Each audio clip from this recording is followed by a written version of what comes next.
ओ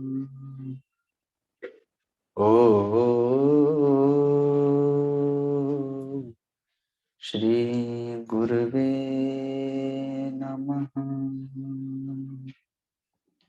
ओ श्री गणेशाय नमः। ओ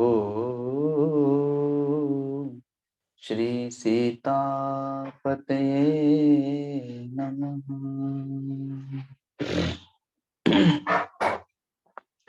गुरुर्ब्रह्मा गुरुर्विष्णु गुरुर्देवो महेश्वर, गुरुर्साक्षात् परं ब्रह्म तस्मै श्री गुरुवे नमः। अखण्डमण्डलाकारं व्याप्तं येन चराचरं तत्पदं दर्शितं येन तस्मै श्री गुरुवे नमः। ध्यानमूलं गुरुर्मूर्ति, पूजामूलं गुरुर्पदम्, मन्त्रमूलं गुरुर्वाक्यम्, मोक्षमूलं गुरुकृपा। मोक्षमूलं गुरुकृपा। छोटा सा संकीर्तन करेंगे।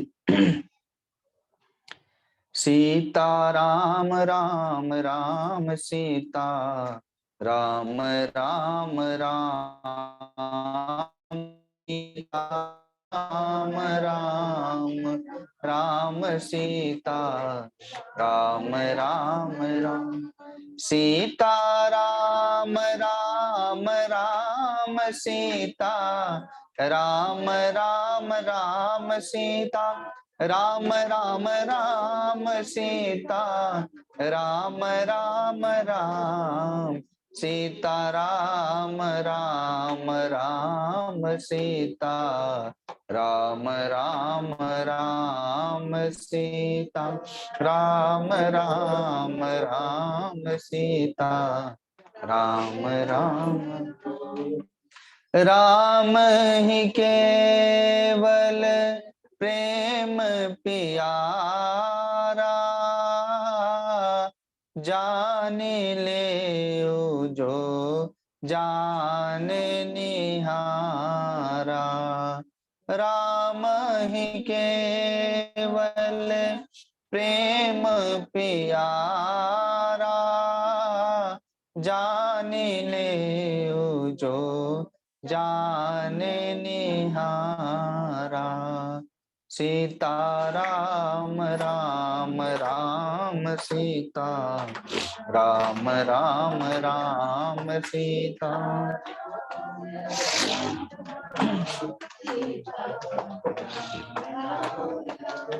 सीता राम राम राम सीता राम राम राम सीता राम राम राम सीता राम राम राम सीता राम राम राम सीता राम राम राम सीता राम राम राम सीता राम राम राम। होई ही सोई जो राम रचि राखा, को करि तर्क बढ़ावे शाखा। होई ही सोई जो राम रचि राखा, को करि तर्क बढ़ावे। सीता राम राम राम सीता राम राम राम सीता राम राम राम राम सीता राम राम राम सीता राम राम राम सीता सीता राम राम राम सीता राम राम राम सीता राम राम राम सीता राम राम राम सीता राम राम राम हरि व्यापक सर्वत्र समाना प्रेम ते प्रकट होहि में जाना हरि व्यापक सर्वत्र समाना प्रेम ते प्रकट होहि में जाना सीता राम राम राम सीता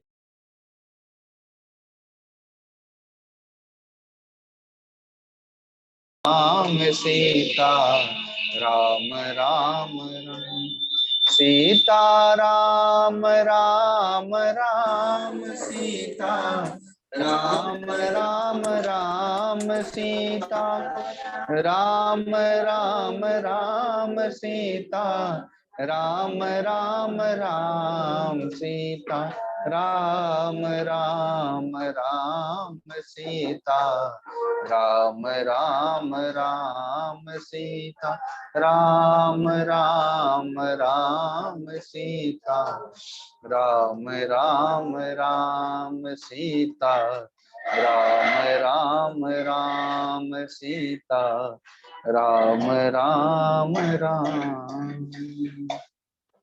बोलिए सदगुरुदेव भगवान की, परम गुरुदेव महाराज की, सत्य सनातन धर्म की, गौ माता की, श्री गंगा मैया की, सब संतों की, सब भक्तों की। ओम नमः पार्वती पते हर हर महादेव।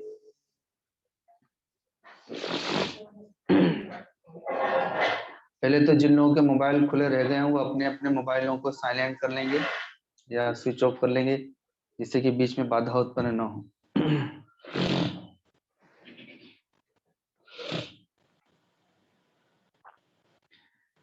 एक भौतिक जीवन है और एक आध्यात्मिक जीवन है। तराजू के दो पलड़े होते हैं, एक तरफ बांट रखा जाता है और दूसरी तरफ सामान रखा जाता है। तो वैसे ही हमारे जीवन के भी मानो दो पहलू हैं, दो पलड़े हैं, एक भौतिकता एक आध्यात्मिकता। तो जितना हम भौतिक जीवन जीते हैं, भौतिक संसाधनों को इकट्ठा करते हैं, उनका उपभोग करते हैं, तो वैसे हमें आध्यात्मिक तत्वों का भी संग्रह करना चाहिए। किसान खेत में जाता है, बहुत मेहनत करता है, परिश्रम करता है और अपनी फसल अच्छी से अच्छी हो उसके लिए प्रयत्नशील रहता है।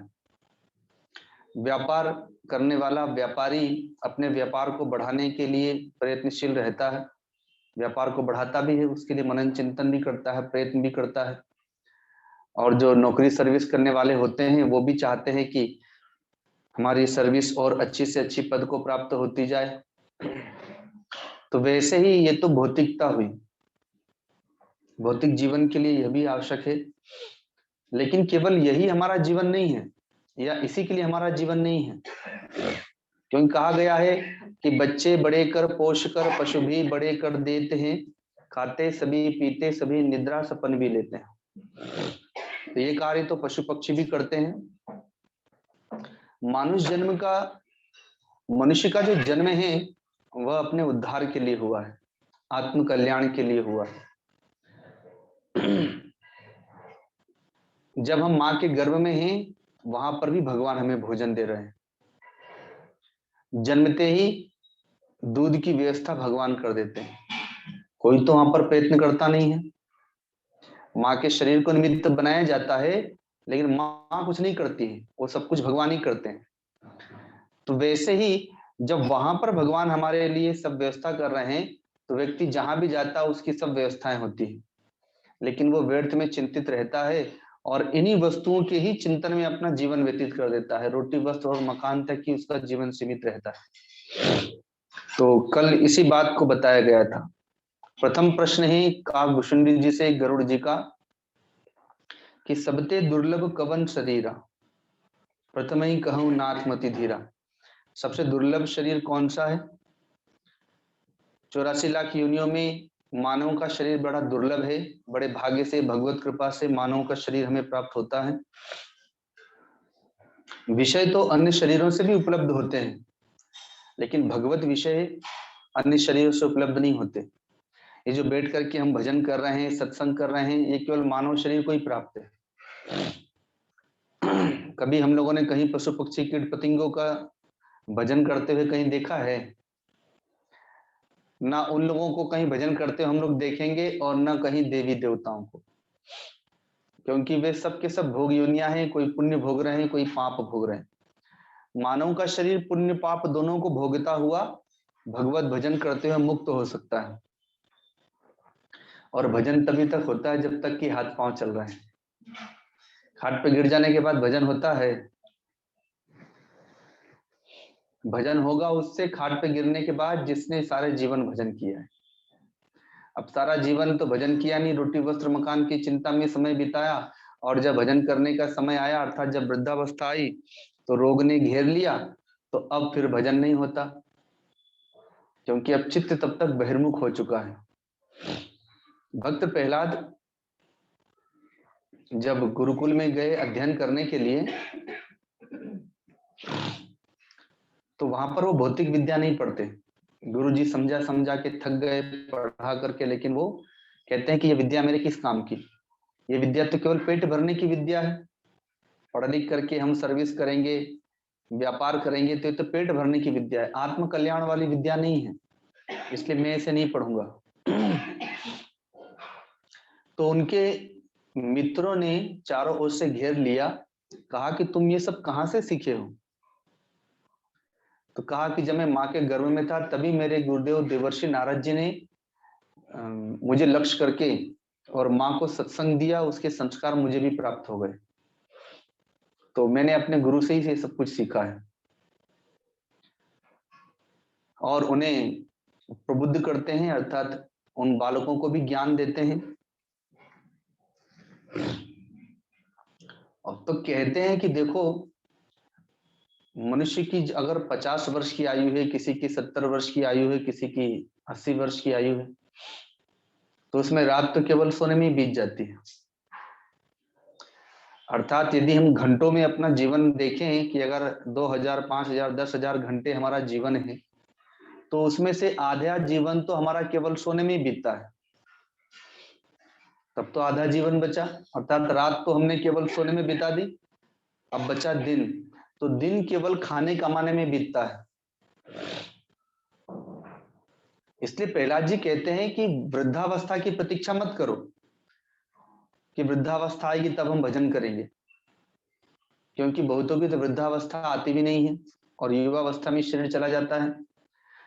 तो इसलिए जब वो प्रेरणा हो जाए तभी भगवान का भजन करें, और भौतिक तथा आध्यात्मिक दोनों तराजू के पलड़ों को सम करके रखें।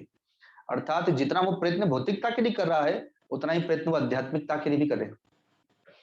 दोनों पहलुओं को लेकर के चले, केवल भौतिकता ही उसके जीवन में ना हो। इसलिए कबीरदास जी ने कहा है कि साईं इतना दीजिए जामे कुटुंब समाए, मैं भी भूखा ना रहूं साधु ना भूखा जाए। संत रैदास जी केवल दो ही जोड़ी जूता सिलते हैं। वे जूता सिल करके, जूता बना करके बेचते हैं, उसी से अपना जीवन यापन करते हैं, अपना परिवार चलाते हैं। तो वे केवल दो ही जोड़ जूता सिलते हैं। एक को बेच करके अपना घर चला लेते हैं और एक को बेच करके संत सेवा कर लेते हैं। इतने में उनका काम चल जाता है। कल की उन्हें चिंता नहीं, क्योंकि कल फिर दो जोड़ी जूते सिल देंगे, उनको बेच करके फिर अपना काम चला लेंगे। तो वे संतोषी हैं, उन्होंने गरीबी को स्वीकार किया अपने से। संत आते हैं और उन्हें हीरा दे करके जाते हैं, पारस पत्थर दे करके जाते हैं कि इसके स्पर्श से तुम्हारे घर का संपूर्ण लोहा सोना बन जाएगा। लेकिन वे उसे साधारण रूप से ही अपने घर की मड़ही में, अर्थात टूटी फूटी घास फूस की जो कुटिया होती है उनकी, उसकी जो छज्जा होता है वहीं पर उसे रख देते हैं। संत 1 साल के बाद में आए तो देखा कि अभी भी वही काम कर रहे हैं, जूता ही सिर और वही फटे हाल। तो पूछा कि अरे, मैंने जो तुम्हें वो पारस पत्थर दिया था वो कहाँ है? तो निकाल के दे दिया कि यही है वह। तो कहा कि तुम्हें इतनी अमूल्य निधि दी और फिर भी तुमने इसका उपयोग नहीं किया। अभी भी वैसी स्थिति तुम्हारी। मैंने तो सोचा था तुम संत सेवा करते हो, तुम्हारे पास कुछ है नहीं, और फिर भी इतनी संत सेवा करते हो, यदि तुम्हारे पास बहुत हो तो तुम तो बहुत सेवा करोगे, इसलिए मैं तुम्हें दे गया था। तो कहा कि मेरे ये किसी काम का नहीं है, तो आप अपने इस अमूल्य निधि को अपने पास ही रखें, क्योंकि मेरे पास जो अमूल्य निधि है उस अमूल्य निधि को प्राप्त करके अब मुझे किसी और दूसरे अमूल्य निधि की आवश्यकता नहीं। अर्थात मेरे ईश्वर, मेरे प्रभु मुझे प्राप्त हैं और मैं उसी में संतुष्ट हूं। इसलिए तो कबीरदास जी भी कहते हैं कि जो सुख पायो राम भजन में, सो सुख नाही है मेरी में। जिसे भगवान के भजन का रस प्राप्त हो गया, जिसे सत्संग का रस प्राप्त हो गया, तो फिर उसके लिए संसार फीका प्रतीत होता है। जब तक हमें परमात्मा के भजन में, सत्संग में, स्वाध्याय में रस प्राप्त नहीं हो रहा है, तब तक हमारे लिए संसार का रस प्रधान प्रतीत हो रहा है, जबकि ये दुखालय है। आगे यही बात आएगी। तो प्रथम प्रश्न है कि सबसे दुर्लभ शरीर कौन सा है? तो मानव का शरीर बड़ा दुर्लभ है, तो हमें इस पर प्रतिदिन विचार करना चाहिए कि हमें जो भगवत कृपा से मानव का शरीर मिला, स्वस्थ शरीर मिला, हम अंधे नहीं हैं, गूंगे नहीं हैं, बहरे नहीं हैं, लूल्हे लंगड़े नहीं हैं, पागल नहीं हैं। भगवान ने मानव का शरीर दिया, भारत देश में शरीर दिया और स्वस्थ शरीर दिया है। विक्षिप्त शरीर भी नहीं है, अर्थात पागल भी नहीं है। तो इतनी भगवान ने कृपा की है। और उन भारत देश में भी उन जातियों में शरीर नहीं दिया जहां पर भगवान का भजन नहीं होता, जहां भगवान को मानने वाले हैं, आस्तिक परिवार में हमारा जन्म हुआ। तो इतनी अनुकूलताएं ही भगवान ने हमें दी हैं। लेकिन फिर भी कोई भगवान का भजन नहीं करे तो फिर भगवान फिर विचार करते हैं कि देखो, इसने अपने मानव शरीर की दुर्लभता को नहीं समझा। तो इसलिए इस विचार को भी यदि हम धारण करके रखें तो फिर भजन में अपने आप मन लगेगा, मानव शरीर की दुर्लभता को ध्यान में रखते हुए। विचार करके सोचिए कि अगर हमारा अगला जन्म मानव का नहीं होगा तो, या मानव का शरीर नहीं मिलेगा तो कम से कम इसी डर के मारे भजन करने लगेंगे।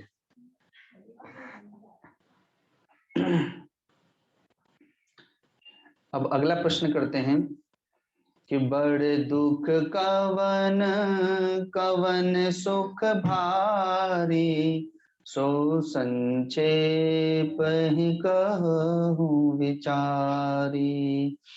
बड़े दुख कवन कवन सुख भारी, सो संक्षेप ही कहूँ विचारी। कहते हैं कि संसार में सबसे बड़ा दुख कौन सा है और सबसे बड़ा सुख कौन सा है? आप विचार करके कहिए। तो एक संत को छोड़ करके तो सब दुखी ही हैं, सबके पास दुख तो है ही। हाँ, ये बात अलग है कि सबका दुख अलग अलग प्रकार का है। कोई तन दुखी, कोई मन दुखी, कोई धन दुखी, कोई जन दुखी। इसलिए कबीरदास जी भी कहते हैं कि जो देखे सो दुखिया बाबा, सुखिया कोई नहीं रे। ये संसार दुखालय है। एक पुस्तकालय होती जहां पुस्तक मिलती है, और दुखालय में तो केवल दुख ही मिलता है, लेकिन फिर भी उसी दुखालय में ही लोग रहना चाहते हैं। ये दुखालय से कोई निकलना नहीं चाहता। तो दुख सबके पास में है। तो कहते हैं कि सबसे बड़ा दुख कौन सा है?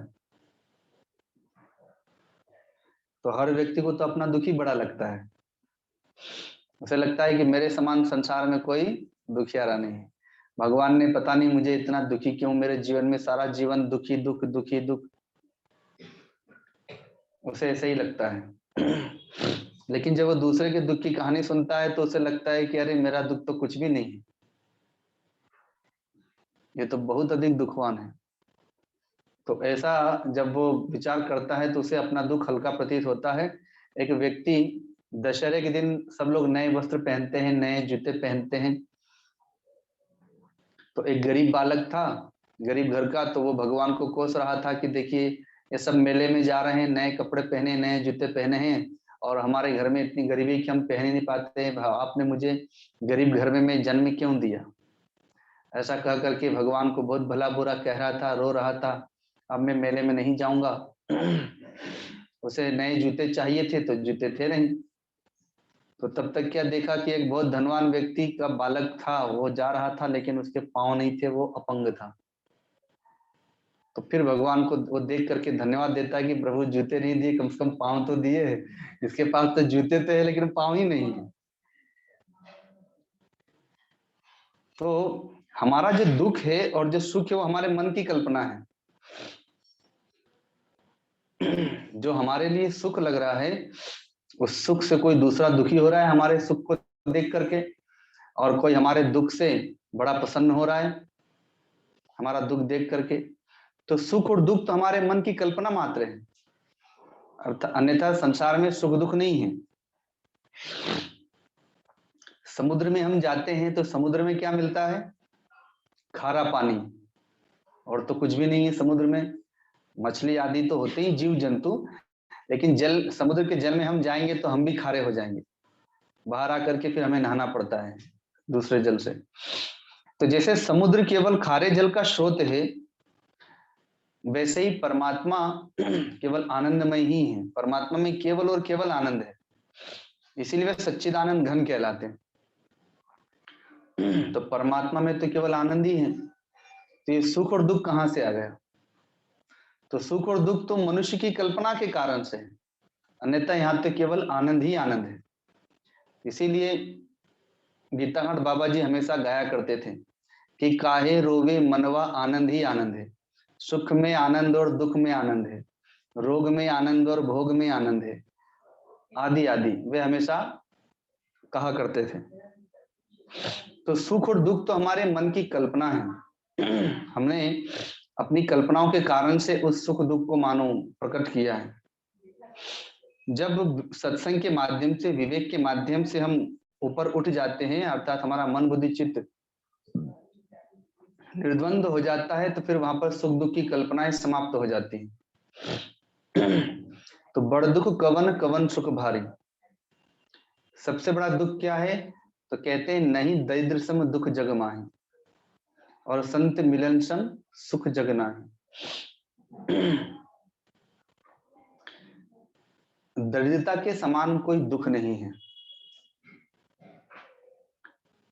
तो संसार में तो कई दुख है। किसी के पास बेटा नहीं है तो वो दुखी है, किसी के पास बेटा है लेकिन वो बेटे से दुखी है। अभी बैठ जाइए, अभी सत्संग चला ना, बाद में कर लीजिए, बाद में सत्संग हो रहा है। किसी के यहाँ पर धन नहीं है तो दुखी है, किसी के पास इतना धन हो गया है कि चोरी होने का, डकैती होने का ही भय है उसको, तो उसके चलते उसको नींद नहीं आती, वो उससे दुख है। कोई अपनी पत्नी से दुखी है, कोई अपने पति से दुखी है, अर्थात कई प्रकार के दुख हैं। तो यहाँ पर तो कह रहे हैं कि नहीं दैदेशम दुख जगमाए, अर्थात निर्धनता का जो दुख है उसके समान कोई दुख नहीं है। तो यहाँ पर एक भौतिक अर्थ दिया उन्होंने कि हाँ ये बात तो सत्य ही है कि अगर धन नहीं है तो जब निर्धनता आती है तो हर प्रकार से अपने भी साथ छोड़ देते हैं। इसीलिए कबीरदास जी ने भजन भी गाए हैं कि सब पैसे के साथी, कोई किसी का नहीं संगाती, सब पैसे के साथी। जब तक आपके पास में पैसा है तो सब आपके साथ रहेंगे, जब धन नहीं है तो आपके अपने भी आपका साथ छोड़ देंगे। लेकिन अब यहाँ पर आध्यात्मिक अर्थ देखा जाए, भक्त की संपत्ति क्या है? तो भक्त की संपत्ति है भक्ति, सत्संग, सेवा, भजन, जप तप आदि, ये भक्त की संपत्ति है। क्योंकि यदि यहाँ पर केवल निर्धनता का ही अर्थ लिया जाए तो सुदामा जी के समान निर्धन कौन होगा? सुदामा जी के पास में कभी भरपेट खाने के लिए भोजन भी नहीं मिलता है, पहनने के लिए फटे मेरे कुचेले वस्त्र हैं, रहने वाला जो मकान है वो झोपड़ी है, वो भी टूटी फूटी। तो सुदामा जी के समान कोई निर्धन नहीं है। लेकिन अगर भक्ति में देखा जाए तो आध्यात्मिक संपत्ति अर्थात भक्ति रूपी संपत्ति के समान, उनके समान किसके पास है? भक्त शिरोमणि है वे। अगर भक्तों की गिनती की जाएगी तो नंबर 1 पर लोग याद करते हैं भक्त प्रहलाद, भक्त सुदामा, भक्त विदुर जी आदि, ये भक्त शिरोमणियों में है। तो उनके पास में आध्यात्मिक संपत्ति है। तो यहां पर जिसके पास भक्ति नहीं वो सबसे बड़ा निर्धन है। यहाँ जो दरिद्री है वो नहीं दरिद्र सम दुख जग माही, अर्थात जिसके पास भक्ति नहीं वो सबसे बड़ा दरिद्र है भगवान की दृष्टि में। और सुदामा जी के समान निर्धन होकर के भी जिसके पास भक्ति है तो वो भक्त शिरोमणि है। वो भौतिक जगत में जिसके पास धन नहीं है उसे दरिद्र समझा जाता है और धनवान को श्रेष्ठ समझा जाता है, लेकिन अध्यात्म में ऐसा नहीं है। मानस में ही आया है कि कोई ब्रह्मा जी के समान बड़े पद वाला ही क्यों ना हो। हमारे देश में तो प्रधानमंत्री राष्ट्रपति का बड़ा पद होता है, लेकिन लोकांतरों में तो ब्रह्मा जी से के समान सबसे बड़ा पद वाले हैं कि किसी को ब्रह्मा जी का पद भी मिल जाए, लेकिन अगर उसके पास भक्ति नहीं तो भगवान की दृष्टि में उसका कोई महत्व नहीं। बहुत सुंदर व्यंजन बनाए जाएं, 56 भोग बनाया गया, लेकिन जो रसदार हैं अर्थात जो मिठाइयां उसमें चीनी ना डाली जाए और जो नमकीन है उसमें नमक ना डाला जाए तो वो व्यंजन किसी काम का नहीं रहेगा। वैसे ही कोई बहुत रूपवान है, कोई बहुत धनवान है, कोई बहुत बलवान है, सब कुछ है, लेकिन उसके पास भक्ति नहीं है तो वो भगवान के लिए फीका है, उसका कोई महत्व नहीं है। तो नहीं दरिद्र सम दुख जग माहे, तो कौन सी दरिद्रता? जिसके पास भक्ति नहीं वो तो हमेशा दुखी रहेगा। संपत्ति का आ भी जाए तो संपत्ति के आने के बाद क्या धनवानों के पास दुख नहीं है क्या? गरीब का दुख अलग है, धनवानों का दुख अलग है। उनके पास भी दुख है, उनको दवाई खा करके सोना पड़ता है, नींद नहीं आती उनको।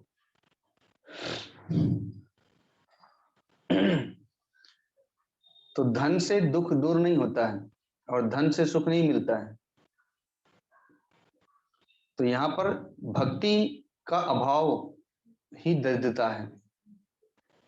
जिसके पास भक्ति है वो सबसे बड़ा धनवान है, क्योंकि भक्ति रूपी धन से ही तो भगवान मिलते हैं। गुरुजी भजन भी तो गाया करते थे कि भक्ति का बाजार संतों की गली लगता है, यदि प्रेम की दौलत हो तो कन्हैया मेरा बिकता है, भक्ति की दौलत हो तो कन्हैया मेरा बिकता है। अब भक्ति है ही नहीं, प्रेम है ही नहीं, तो फिर भगवान कहाँ से मिलेंगे? तो भगवान के यहाँ पर तो भक्ति का सिक्का चलता है। जिसके पास भक्ति का सिक्का होगा तो वो भगवान को खरीद लेगा, और जिसके पास भक्ति रूपी सिक्का नहीं वो बहुत सारा धन लेकर के जाए तो कितना धन लेके जाएगा? साक्षात लक्ष्मी देवी तो उनके चरणों में बैठी है, तो कितना धन लेकर के जाएगा? नहीं दरिद्र सम दुख जग माही, संत मिलन सम सुख जग नाही। संसार में सुखी से सुखी व्यक्ति देखा जाता है, लेकिन संत के मिलने के समान कोई सुख नहीं है। भगवान कि दर्शन से जो सुख की प्राप्ति होती है वह संत के दर्शन से सुख प्राप्त हो जाता है। कितना भी व्यक्ति दुखी हो, कष्ट में हो, चिंता में हो, शोक संतप्त हो, लेकिन जब संत के दर्शन हो जाते हैं तो उसे अपार सुख की प्राप्ति होती है।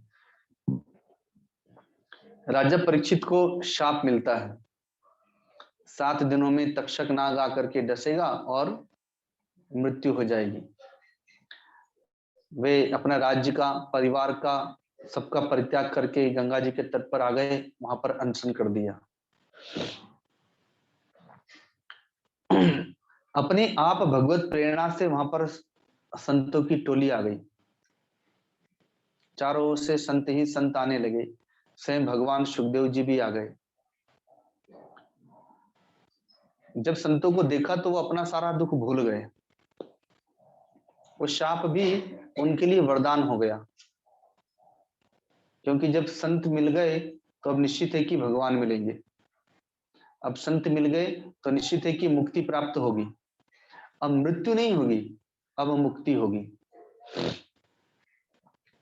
अभी कुछ दिन पूर्व ही जो हम लोग के जूम का काम देखती हैं शिल्पा, तो उनकी माँ जो बॉम्बे में रहती हैं, वे अभी भगवत धाम को चली गई। तो वो हॉस्पिटल में थी, उसी समय सत्संग हुआ करता था। उस समय मैं राजस्थान था, तो वहां पर रोज मोबाइल से उन्हें सत्संग देता था।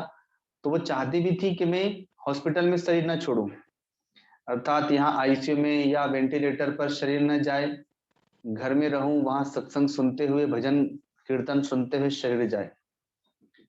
तो बच्चों को भी कहा तो वे लोग भी मान गए, डॉक्टरों ने भी छुट्टी दे दी, नहीं तो डॉक्टर जल्दी छुट्टी नहीं देते हैं कि हम रिस्क नहीं लेंगे, कुछ भी हो सकता है।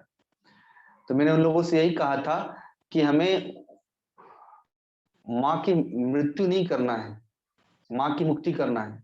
हॉस्पिटल में रख करके तो मृत्यु होना है, यहाँ वो हॉस्पिटल में वेंटिलेटर पे पड़ी रहेंगी और पता भी नहीं चलेगा, डॉक्टर 2 दिन बाद कहेगा कि हाँ शरीर चला गया। तो इसलिए घर ले जाइए, और सच में घर पर जा करके और उनकी स्मृति अंतिम समय तक सुरक्षित रहती है और प्रभु का स्मरण करते हुए शरीर जाता है। और यहीं पर अपनी गुरु जी की परम प्रिय भक्त कांताबाई के साथ में भी यही हुआ कि वे भी हॉस्पिटल में रहती हैं और यही कहती हैं गुरु जी से मिलना है, गुरु जी से मिलना है, और बस ऐसे बोलते बोलते ही भगवत धाम को, गुरु धाम को जाती हैं। जिस दिन गुरु जी का जन्म दिवस था, अवतरण दिवस था, उसी दिन वे गुरु धाम को जाती। गुरु जी की वाणी सुनते हुए ही। तो ये नहीं कहा उन्होंने कि मुझे बेटे से मिलना है, मुझे पोते से मिलना है, मुझे बेटी से मिलना है, वो कहती मुझे गुरु जी से मिलना है, जय गुरुदेव कहते हो जाती। साक्षात बेटी है। तो ये जिसने जीवन भर भक्ति की है, अंतिम समय में उसी के पास में ऐसा होता है। जिसने गुरु के लिए जीवन जिया है, भगवान के लिए जीवन जिया है, तो अंतिम चरण में उसे भगवान ही याद आते हैं, उसे गुरु ही याद आते हैं। तो संत मिलन सम सुख जग नाहि। महाराज परीक्षित को अपार सुख की प्राप्ति होती है कि अब निश्चित है कि मेरी मुक्ति होगी, अब मेरी मृत्यु नहीं होगी। तक्षक नाग काटेगा जरूर, लेकिन मृत्यु नहीं होगी, मुक्ति होगी, क्योंकि संत मुझे मुक्त कर देंगे।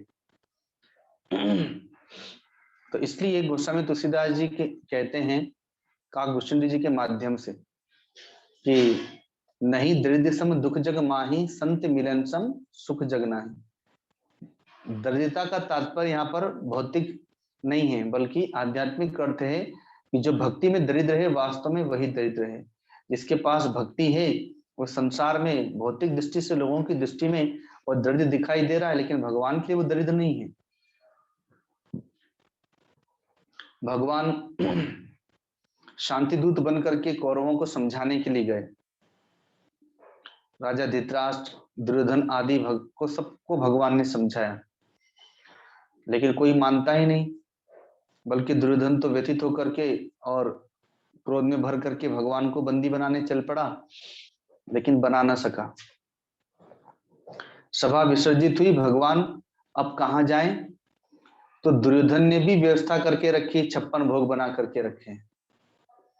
दुशासन ने भी अपना महल सजाया है, पितामह भीष्म ने, कर्ण ने, द्रोणाचार्य, सब अपने अपने महल में व्यवस्था करके रखे हैं और सब आमंत्रण देते हैं कि हे कृष्ण, आज रात्रि हमारे यहाँ विश्राम कीजिए, हमारे यहाँ भोजन प्रसाद पाइए।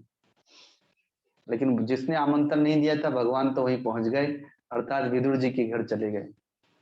विदुर जी तो अभी घर पर थे भी नहीं, वे तो राजा धृतराष्ट्र को समझाने के लिए वहीं रुक गए थे कि आप भगवान श्री कृष्ण को पहचानिए, वैसा अवसर फिर नहीं मिलेगा, ये शांति दूत बनकर के आए हैं। तो भगवान तो धनवानों के यहाँ नहीं गए, राजाओं के यहाँ नहीं गए, जो भक्ति में धनवान हैं उन भक्त विदुर जी के यहाँ पर गए और वहां पर भगवान ने केले के छिलके खाए, अर्थात भक्तों का भाव पाया। और मां कुंती भी तो वहीं थी, अतः मां कुंती से भी भेंट करना है, इस कारण से भी भगवान वहां गए। आगे प्रश्न करते हैं, संत असंत मरम तुम जानहु, तिन कर सहज स्वभाव बखानहु। संत असंत मरम तुम जानहु, तिन कर सहज स्वभाव बखानहु। कहते हैं कि आप संत और असंत का मर्म जानते हैं, अतः आप उनके स्वभाव को बताएं। तो मैं हमेशा एक दृष्टांत दिया करता हूं कि एक संत अपने भक्तों के साथ जल में स्नान करने के लिए गए, नदी में बड़ा वेग था, संत अलग स्नान कर रहे थे, भक्त लोग थोड़ी दूरी पर स्नान कर रहे थे। तो नदी में एक बिच्छू बहते हुए जा रहा था, नदी में बड़ा वेग था, बिच्छू निकलना चाहता था लेकिन वेग के कारण से वो निकल नहीं पा रहा था। संत ने देखा तो वे आगे बढ़े और हाथ में बिच्छू को लेकर के निकालने लगे, पर बिच्छू भयभीत हो गया, उसे लगा कि ये मुझे मारना चाहते हैं, अतः उसने डंक मार दिया। तो हाथ से फिर वो बिच्छू छूट गया, फिर बहने लगा। संत फिर आगे बढ़े, उसे फिर उठा करके निकालना चाहे, उसने फिर डंक मार दिया। ऐसा 2-4 बार होता है। तो भक्त मंडली देख ही रही थी, उन्होंने कहा कि महाराज, जब ये बार बार आपको डंक मारी देता है तो आप फिर इसे क्यों उठा रहे हैं? संत मुस्कुराते हुए कहते हैं कि बिच्छू का स्वभाव है डंक मारना, जब वो अपना स्वभाव नहीं छोड़ रहा है तो मैं अपना स्वभाव कैसे छोड़ सकता हूँ? मेरा स्वभाव है डूबते हुए को बाहर निकालना। सब संसार सागर में डूब रहे हैं तो उसमें से जो निकलना चाहता है उनको तो निकालें, जो तो डूबना ही चाहता है तो फिर डूबते रहें, और जो निकलना चाहता है उन्हें निकाल दें। तो कहते हैं कि जब ये अपना स्वभाव का परित्याग नहीं कर सकता तो मैं अपने स्वभाव का परित्याग कैसे कर सकता हूं? तो ये संतों का स्वभाव होता है कि जो संसार सागर में, संसार रूपी नदी में बड़ा वेग है, उसमें जो जीव बहे जा रहे हैं, वह आता है और उन्हें निकालने का प्रयत्न करता है, लेकिन वे डंक मारते हैं तो भी वह छोड़ता नहीं है, वो बार बार प्रयत्न करता रहता है, प्रयत्न करता रहता है और किसी समय वह निकाल ही लेता है। तो कहते हैं कि संतों का स्वभाव ऐसा होता है। चंदन को कोई कुल्हाड़ी से काटे तो वह चंदन कुल्हाड़ी को भी सुगंधित कर देता है। तो संतों का जो स्वभाव होता है वो परोपकार की भावना से परिपूर्ण होता है, वो चंदन के समान होता है, शीतलता प्रदान करता है, सुगंध प्रदान करता है, और जो उसे कष्ट देते हैं वो उसका भी कल्याण करता है। अर्थात जिस प्रकार से कुल्हाड़ी से चंदन काटा जाए तो वो कुल्हाड़ी को भी सुगंधित कर देता है, वैसे ही कोई संत की निंदा करे, कोई संत को पीड़ित करे तो भी वो उनका कल्याण ही करता है।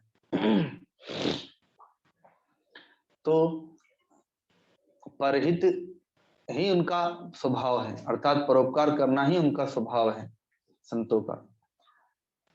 गुजरात में भावनगर में एक, भावनगर के राजा हुए अंग्रेज शासन के समय में, धर्मात्मा राजा रहे, बहुत भूमि दान की उन्होंने वहां पर, आज भी उनका गुणगान करते हैं उस क्षेत्र में लोग।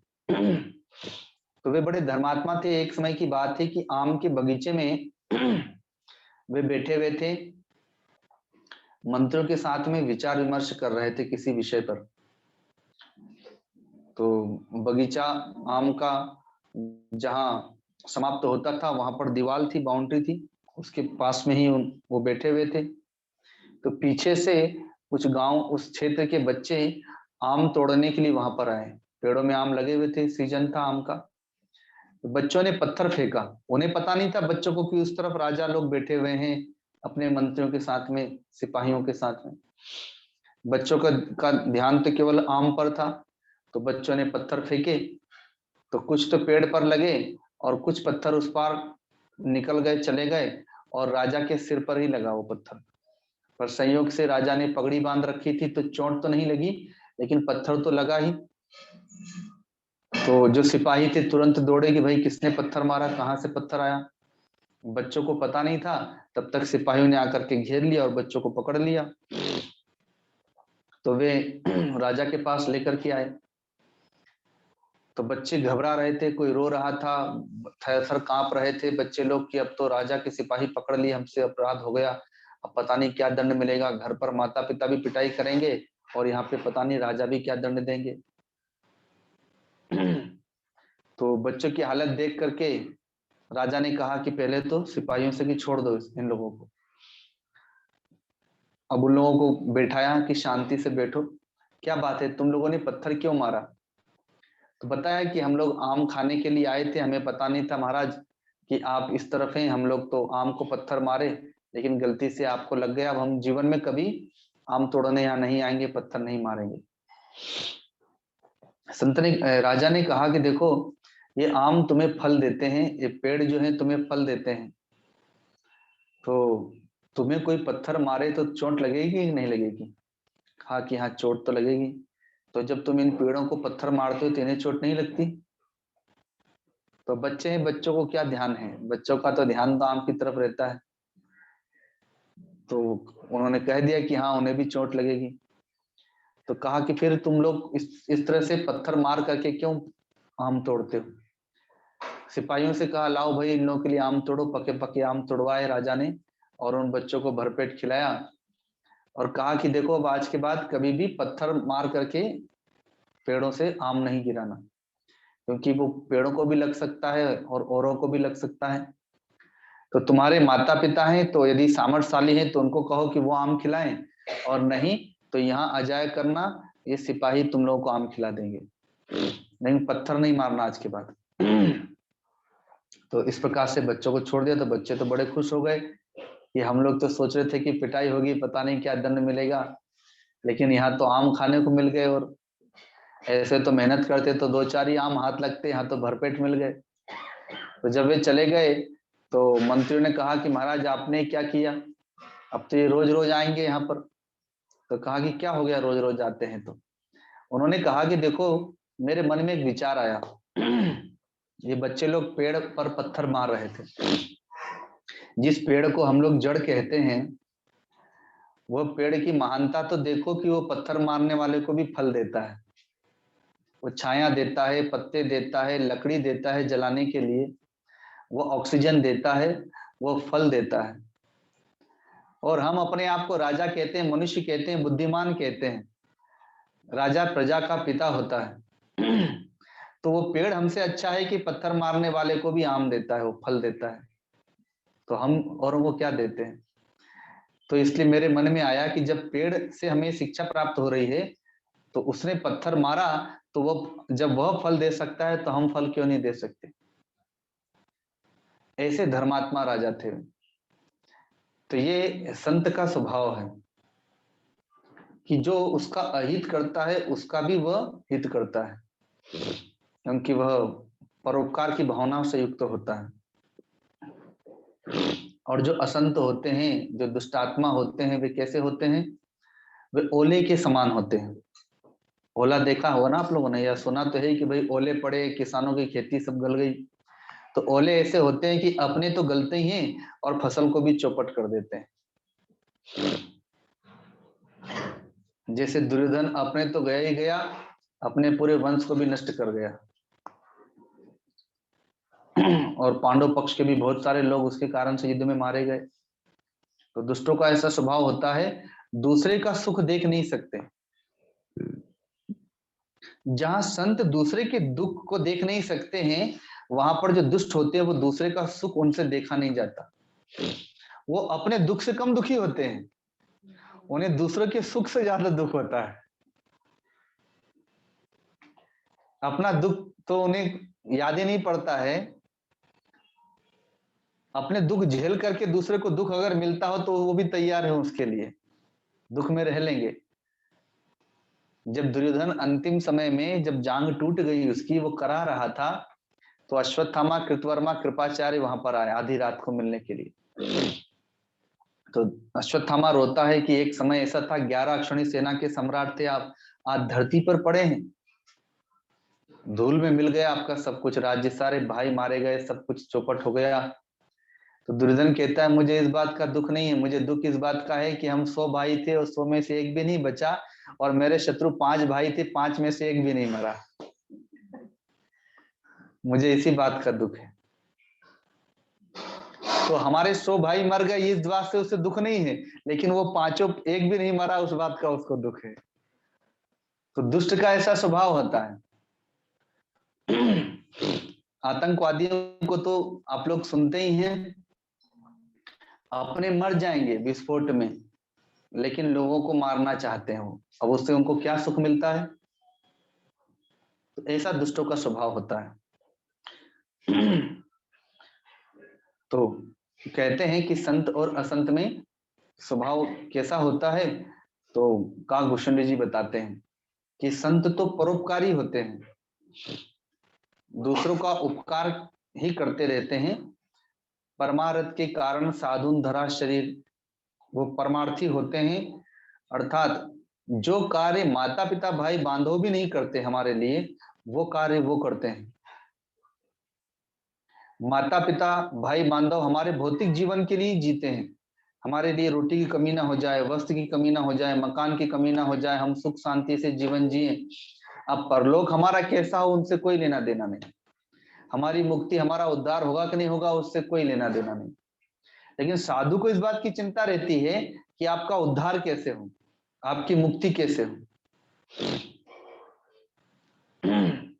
और आपसे उसे कोई स्वार्थ भी नहीं है, लेकिन आपके परमार्थ की चिंता करता है। केवल स्वार्थ की ही नहीं, अर्थात भौतिक जगत की नहीं, बल्कि आपके परमार्थ की चिंता करता है कि आपका परमार्थ सुधर जाए। तो यह साधु का स्वभाव होता है, अर्थात संत का स्वभाव होता है। और जो असंत हैं वो सदा दूसरे के अहित में लगे रहेंगे, दूसरे का अहित ही विचार करते रहेंगे, दूसरे को दुख कैसे पहुंचे बस इसी के लिए ही वो चिंतन करते रहेंगे। आगे अगला प्रश्न करते हैं। कवन पुण्य श्रुति विदित विशाला, कहूँ कवन अग परम कराला।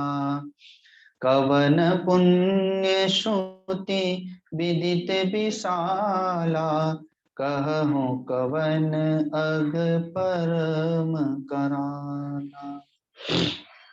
कहते हैं सबसे बड़ा पुण्य कौन सा और सबसे बड़ा पाप कौन सा है? तो सब जानते हैं कि पुण्य क्या होता है और पाप क्या होता है, लेकिन फिर भी पुण्य कम पाप ही ज्यादा करते हैं। झूठ बोलना पाप है, चोरी करना पाप है, निंदा करना पाप है, सास ससुर को सताना पाप है, लेकिन फिर भी यही कर्म ज्यादा होते हैं और सत्कर्म कम होते हैं, अर्थात पुण्य कम होते हैं। जब किसी से कहा जाता है, गुरुदेव ने पिछले वर्ष जब अपने भक्तों में गए थे तो वहां पर आह्वान किया था कि गुरुदेव उसी के घर में आएंगे जिस घर में कोई पुत्र अपने माता पिता को प्रणाम करेगा सुबह उठकर, और बहुएं सास ससुर को प्रणाम करेंगी और अपने पति को प्रणाम करेंगी, और नहीं तो उसके घर में नहीं आया जाएगा। तो करवा चौथ के दिन तो सब प्रणाम करती हैं, लेकिन रोज तो कोई प्रणाम करती नहीं है। बोलने पर भी नहीं करता।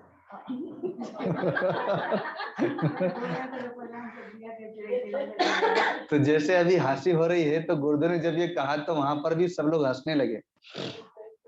और जब पत्नियां अपने अपने पति को प्रणाम करने लगी, तो उनके जो बच्चे थे वो फोटो वीडियो बनाने लग गए कि आज उल्टी गंगा बह रही है। आज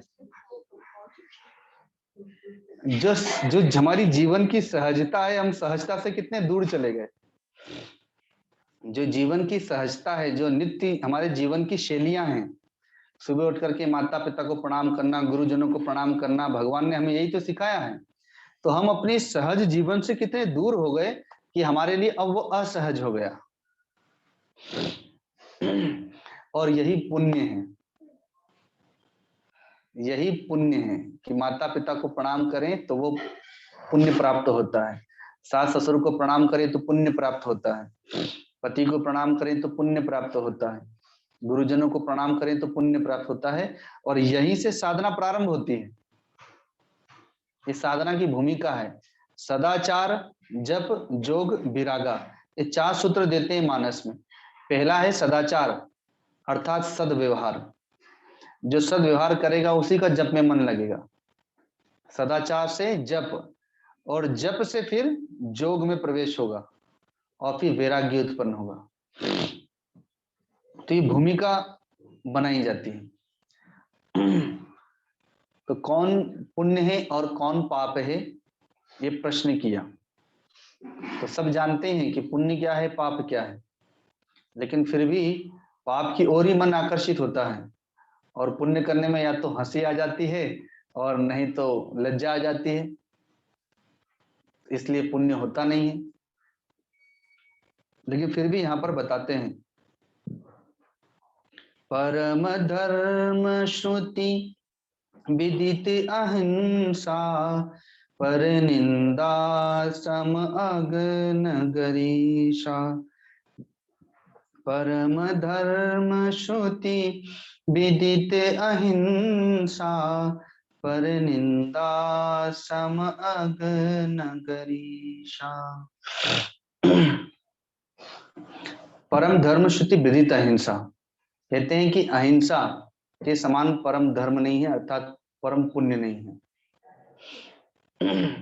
पर अहिंसा को समझना बहुत सूक्ष्म बात है, अर्थात दूसरे की हिंसा न करना ही अहिंसा है। तो अहिंसा बहुत सूक्ष्म है। हम जब दूसरे की हिंसा का तात्पर्य, हमने अगर माता पिता का अपमान भी कर दिया तो वो हिंसा हो गई, सास ससुर का अपमान भी कर दिया तो वो हिंसा हो गई, गुरुजनों का अपमान भी हो गया तो वो हिंसा हो गई। तो हिंसा के उल्टा है अहिंसा, अर्थात हम किसी की हिंसा ना करें, किसी को पीड़ित ना करें। इससे बड़ा और कोई पुण्य नहीं है। और दूसरे की निंदा करने के समान कोई पाप नहीं है। एक बात जान लीजिए कि जब हम दूसरे को पीड़ित कर रहे हैं, दूसरे की हिंसा कर रहे हैं, तो सबसे पहले हम अपने आप की हिंसा कर रहे हैं, तभी हम किसी और की हिंसा करते हैं। अर्थात जब हम किसी को दुख दे रहे हैं तो पहले हम स्वयं दुखी होते हैं, तब जाकर दूसरे को दुख पहुंचाते हैं। जब हम किसी को अशांत कर रहे हैं तो हम स्वयं पहले अशांत होते हैं, तभी जाके हम दूसरे को अशांत करते हैं। क्रोध में जब व्यक्ति विक्षिप्त हो जाता है तभी तो दूसरे को अशांत करता है, क्रोध के कारण से।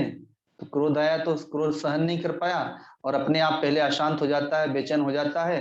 अब वो क्रोध उतार देता है अपने से छोटे पर, क्योंकि बड़े पर उतारेगा तो वहां से भी फिर डबल क्रोध मिलेगा, इसलिए कमजोर पर ही क्रोध करता है।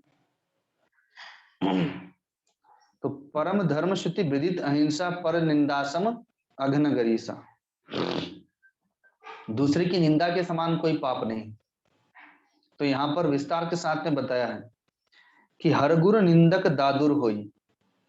जो गुरु की निंदा करता है, जो भगवान की निंदा करता है, वो दादुर मतलब मेंढक होता है, और फिर वहां टर टर करता रहता है, क्योंकि उसने निंदा की है तो इसलिए अब मेंढक बन जाता है, अपने पाप का फल भोगता है।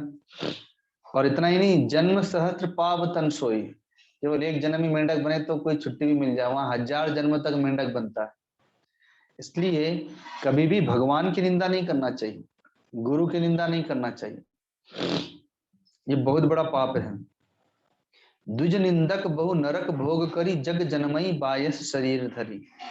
जब ब्राह्मणों की निंदा करता है वह नरक में जाकर के गिरता है, और जब नरक भोग करके निकलता है तो कौवा बनता है। पक्षियों में मैंने बताया भी था कि पक्षियों में गिद्ध को और कौवे को अधम माना जाता है, और पशुओं में सूकर कुकर, कुत्ते को सुअर को अधम माना जाता है पशुओं में। तो वैसे ही जो ब्राह्मणों के का निंदक होता है तो वह नरक में जाके गिरता है, नरक भोग करके जब जगत में आता है तो कौवे का शरीर धारण करके कष्ट भोगता है। सुरसिति निंदक जे अभिमानी, रौरव नरक परहिते प्राणी। जो देवताओं की निंदा करता है, वेदों की निंदा करता है, वह रौरव नरक में जाकर के गिरता है। इसलिए देवताओं की भी निंदा नहीं करना चाहिए और वेद की निंदा नहीं करना चाहिए। तो वेदों के अंतर्गत ही गीता, रामायण और भी जो अन्य ग्रंथ हैं संतों के, वो सब आते हैं, उनकी निंदा नहीं करना चाहिए। हो ही उलूक संत निंदारत, मोह निशा प्रिय ज्ञान भानुगत। जो संतों की निंदा करते हैं वो उल्लू बन जाते हैं। उल्लू को दिन में दिखाई नहीं देता, उसको रात में दिखाई देता है, अंधकार में। उसके लिए प्रकाश का कोई महत्व नहीं है, सूर्य का कोई महत्व नहीं, क्योंकि उसे दिखाई नहीं देता और अंधकार में जीवन जीता है। मानो जो गुरु की निंदा करता है उसका जीवन अंधकारमय हो जाता है, उसके लिए ज्ञान के प्रकाश का कोई महत्व नहीं, वो अज्ञान रूपी अंधकार में डूबा रहता है और कष्ट भोगता रहता है। तो हो ही उलूक संत निंदारत, मोह निशा प्रिय ज्ञान भानुगत। उसे मोह रूपी रात्रि प्रिय होती है, ज्ञान रूपी सूर्य उसके लिए मानो अस्त हो गया, अर्थात बीत गया। अब सबके निंदा जे नर करही।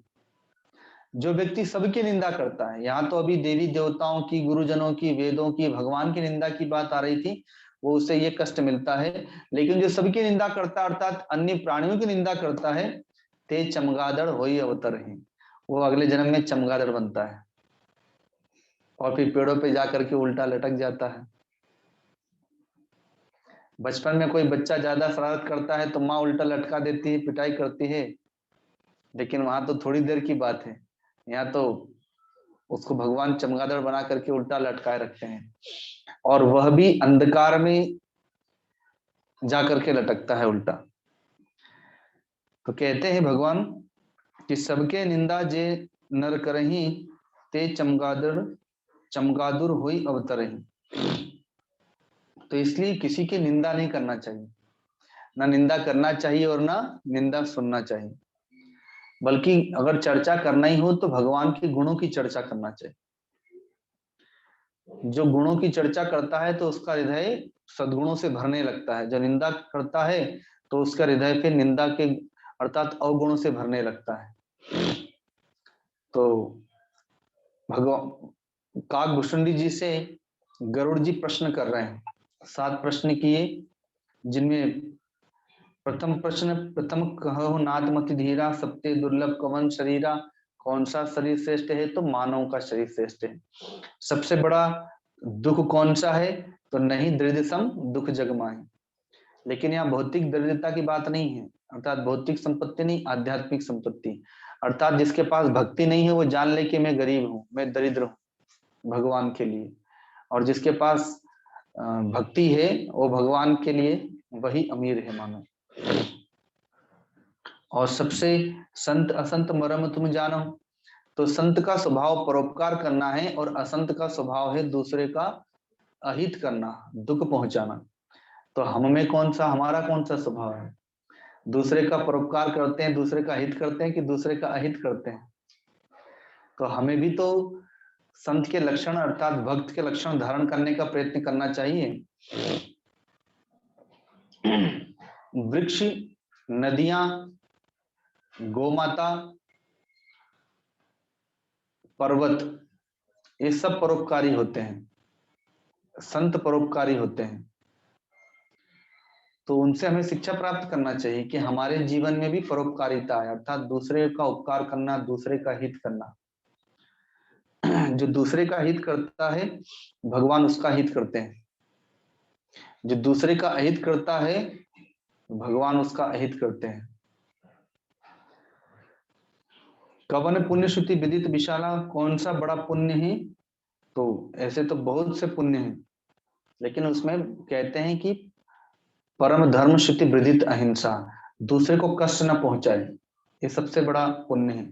अब चाहे वाणी से, मन से या कर्म से दूसरे को कष्ट न पहुंचाना ही सबसे बड़ा पुण्य है। कोई मन से कष्ट पहुंचा रहा है अर्थात मन से अशांत कर दे रहा है, अर्थात दूसरे के प्रति दुर्भावना कर रहा है। कोई तन से दुख पहुंचा रहा है, कोई अपने कर्मों से दुख पहुंचा रहा है, तो वह पाप है। पुण्य है कि वह मन क्रम वचन से किसी को दुख नहीं दे रहा है। और बाकी पाप बता ही दिया कि दूसरों की निंदा करने के समान कोई बड़ा पाप नहीं। यद्यपि पाप तो बहुत से हैं, लेकिन निंदा करना और निंदा सुनना मानस में बड़े से बड़े पाप बताएं। अब आगे भगवान मानसिक रोगों के बारे में बताएंगे। गरुड़ जी ने प्रश्न किया है मानस रोग के बारे में। तो तन के रोग तो हम बहुत जानते हैं कि शरीर में कौन कौन से रोग होते हैं, डॉक्टरों के पास जाकर के इलाज करते हैं, दवाई लेते हैं। लेकिन मन के रोगों को हम जानते हुए भी उससे अनभिज्ञ रहते हैं और उसके लिए हम कोई प्रयत्न नहीं करते, जबकि मानसिक रोग सबके पास में है, लेकिन उसका हम इलाज नहीं करते। तो वही प्रश्न अब गरुड़ जी करेंगे मानस रोग के बारे में, जिसका कि कल हम लोग विस्तार करेंगे। आज यहीं पर छोटे से भजन के माध्यम से वाणी को विराम देंगे। बोलिए सद्गुरुदेव भगवान की।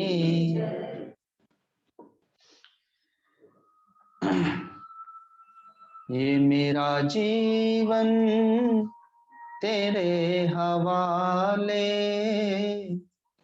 ये मेरा जीवन तेरे हवाले, प्रभु इसे पग पग तू ही संभाले, प्रभु इसे पग पग तू ही संभाले।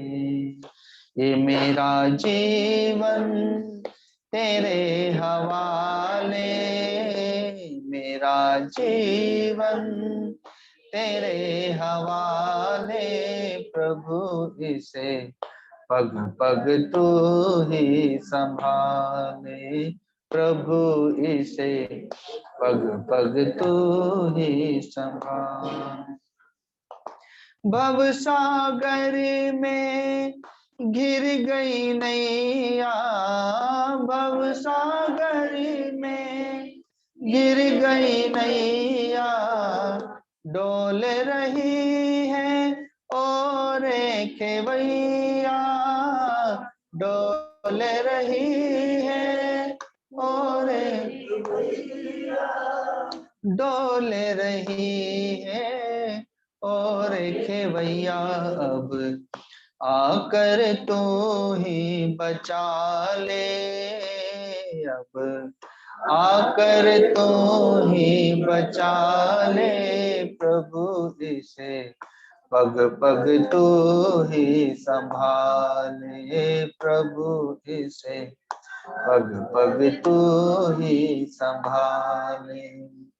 ये मेरा जीवन तेरे हवाले, मेरा जीवन तेरे हवाले, प्रभु इसे पग पग तो ही संभाले, प्रभु इसे पग पग तो ही।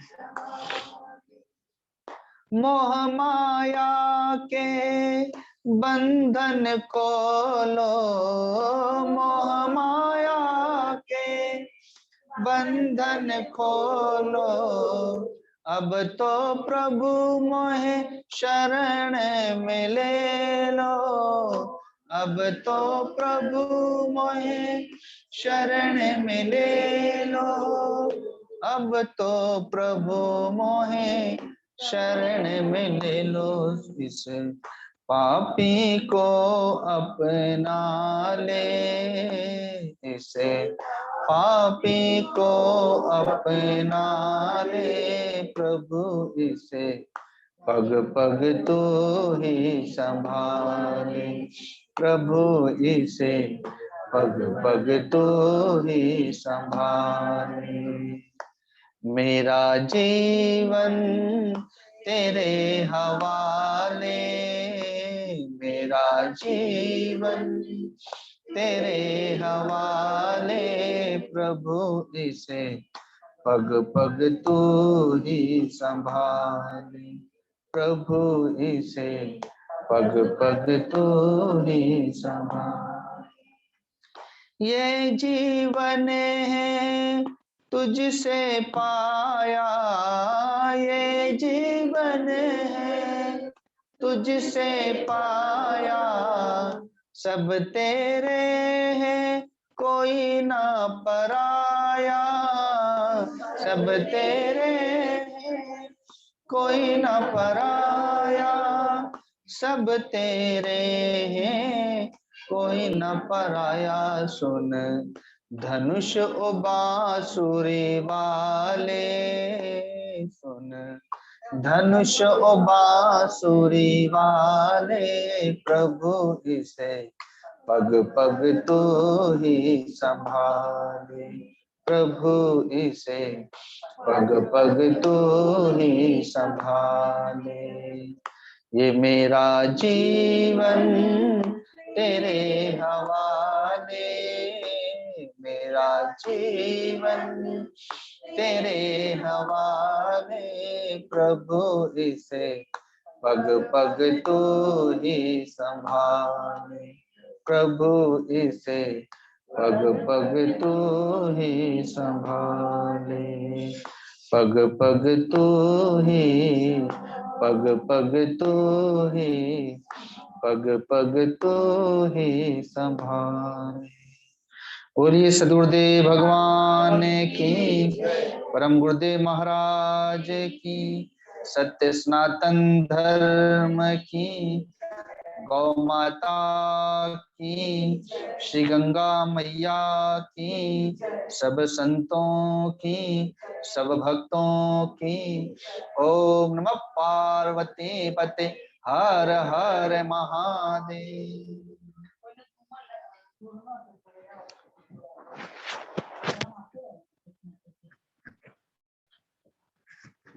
बस आरती की टाइम सुबह में ही प्रसाद।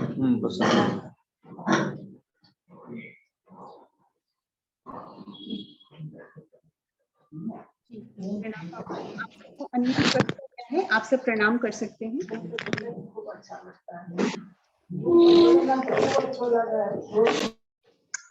प्रणाम गुरुदेव।